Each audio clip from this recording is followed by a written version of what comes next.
Assalamualaikum warahmatullahi wabarakatuh. Bismillahirrahmanirrahim. Alhamdulillahirrabbilalamin. Assalatu wassalamu ala sayyidina Muhammadin wa ala alihi wa sahbihi ajma'in. Amma ba'd. Pada kesempatan ini kami ingin membacakan kitab Bidayatul Hidayah, yang di situ diterangkan tentang maksiatnya hati, penyakit hati. Penyakit hati itu ialah penyakit yang tercela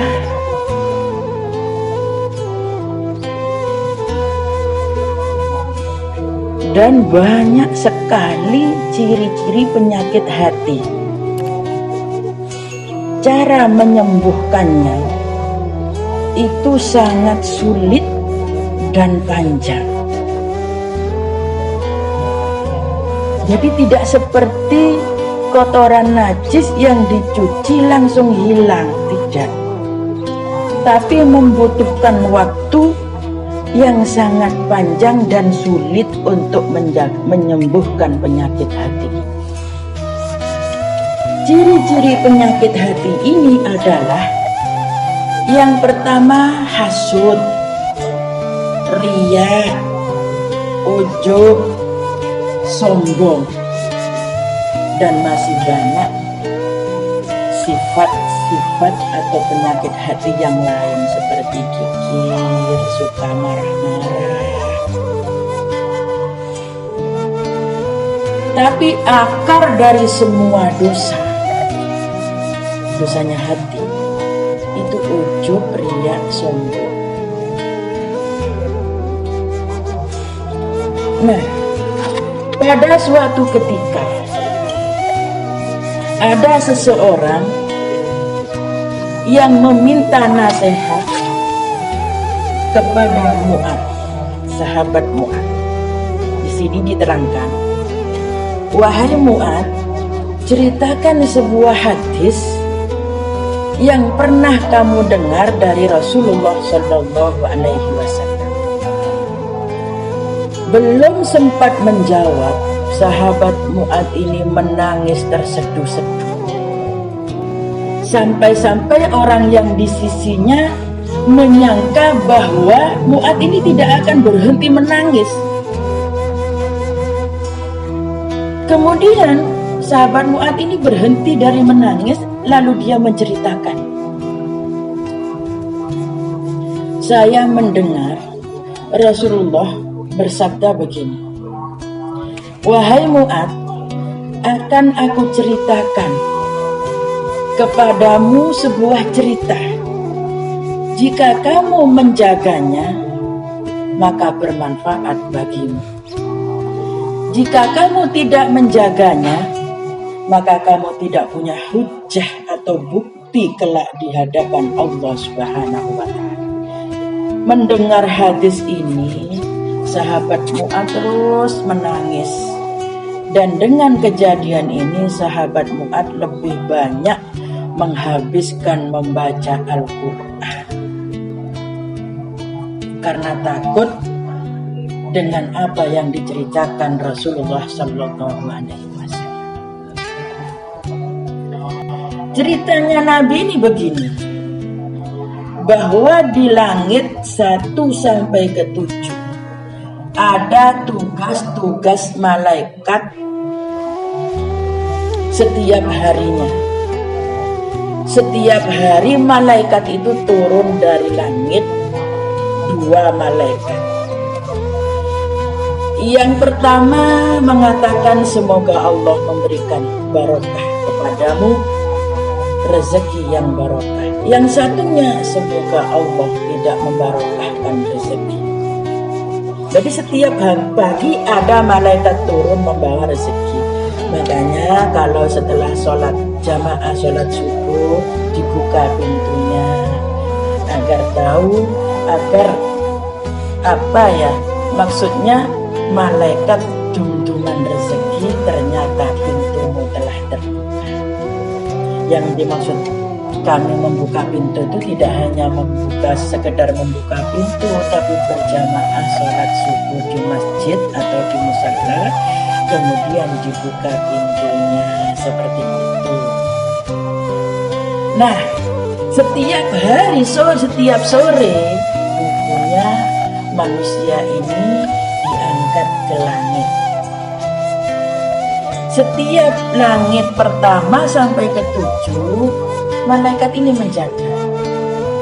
Yang paling berbahaya adalah penjaga pintu langit pertama, yang mana penjaga pintu langit pertama ini adalah menolak amalan orang yang ahli menggunjing orang lain.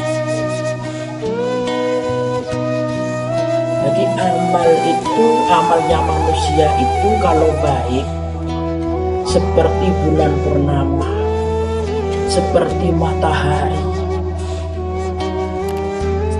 Yang pertama, ibadahnya orang yang ahli umroh, haji, puasa, itu diantarkan oleh malaikat melalui pintu-pintu langit hingga di hadapan Allah Subhanahu wa Ta'ala. Ada yang dari pintu langit pertama sudah ditolak, ada yang sampai menuju pintu langit yang kedua ditolak, ada yang menuju pintu langit ketiga ditolak, ada yang sampai ke-7, bahkan sampai kepada Allah pun oleh Allah disuruh lempar ke wajahnya. Padahal malaikat ini melihat amalnya orang ini banyak sekali, sehingga amal ini seperti matahari bersinar. Malaikat itu bangga mengiringi amalnya orang tersebut, dihantarkan di hadapan Allah Subhanahu wa Ta'ala karena orang ini ahli ibadah, ahli sedekah, haji, umroh, pokoknya baik-baik. Akhirnya setelah sampai di hadapan Allah, kata Allah, lempar amal ini kepada orangnya. Malaikat terkejut, karena malaikat ini hanya sebatas mencatat. Diterima dan tidak diterima itu tergantung Allah Subhanahu wa Ta'ala. Nah, malaikat ini terkejut karena amalnya sudah sebegitu bagusnya seperti matahari, kok ditolak oleh Allah, ada apa? Lalu malaikat bertanya, kenapa ya Allah amalnya orang ini baik? Katanya Allah, karena aku tahu hatinya. Dia beramal tidak karenaku, tapi dia beramal selain dariku. Dia melaksanakan ibadah karena orang lain, tidak karena aku. Oleh itu aku tidak menerima. Maka penting sekali belajar penyakit hati dan bagaimana cara menyembuhkannya. Jadi setelah cerita, kami tidak menceritakan panjang lebar 1, 2, 3, 4, 5, 6, 7 amal apa saja karena ini terbatas. Yang jelas amal ibadah yang dilakukan manusia, ibadah apapun itu, kalau di hatinya ada riya atau ujub, tidak akan sampai kepada Allah Subhanahu wa Ta'ala. Lain kali jika ada kesempatan kami ingin menjelaskan satu persatu penyakit hati seperti riya, ujub dan sombong ini atau hasud, sehingga menjadi keterangan yang luas bagi kalian. Namun pada kali ini kami hanya ingin memberitahukan bahwa penyakit hati ini adalah penyakit yang menyebabkan amal kita tidak sampai kepada Allah Subhanahu wa Ta'ala.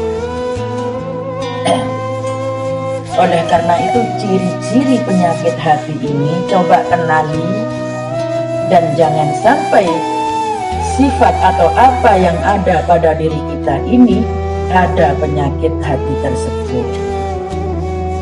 Riya, sombong, ujub, takabur, bakhil, emosi, itu semua penyakit hati sendiri.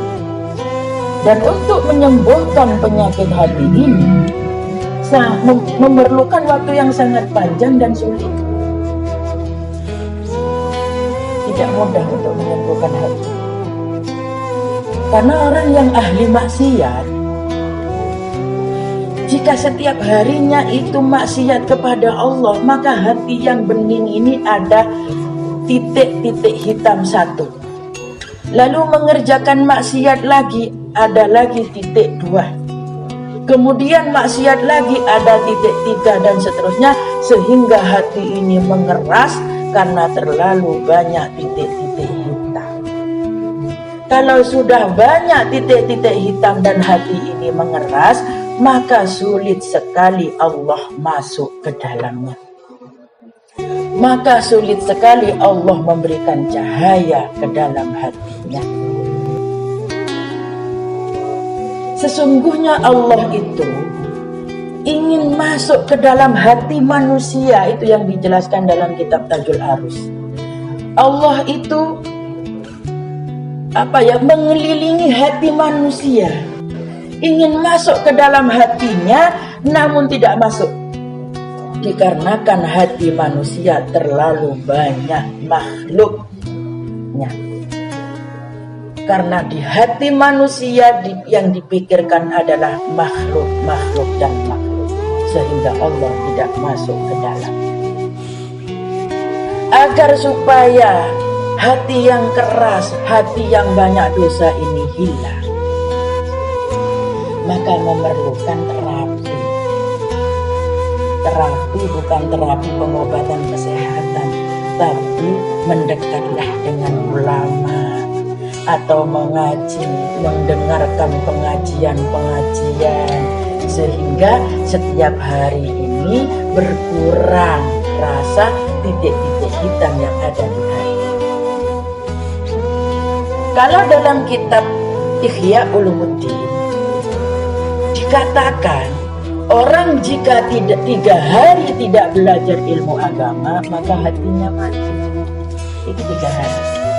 Lah kalau setiap hari tidak belajar ilmu agama, maka terus akan mati dan mati.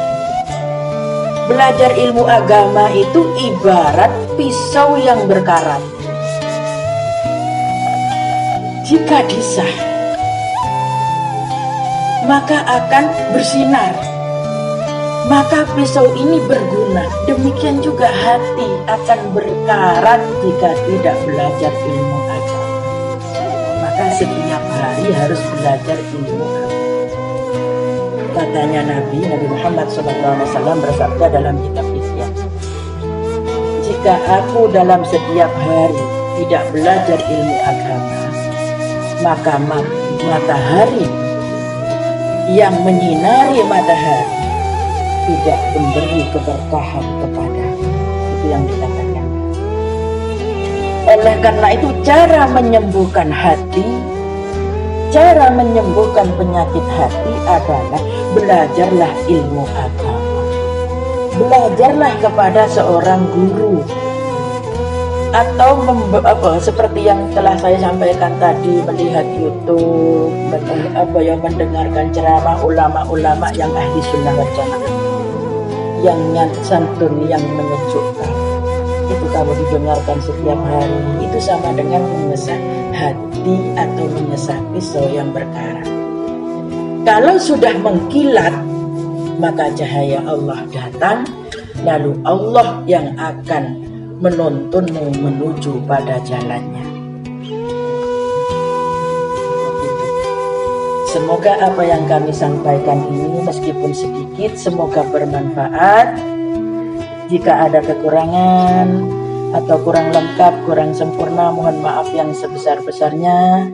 Meskipun sedikit, semoga bermanfaat oleh Allah Subhanahu wa Ta'ala, dan semoga diberi ketambahan ilmu yang luas, ketambahan ilmu yang bermanfaat. Amin Allahumma amin. Akhirul kalam, Assalamualaikum warahmatullahi wabarakatuh.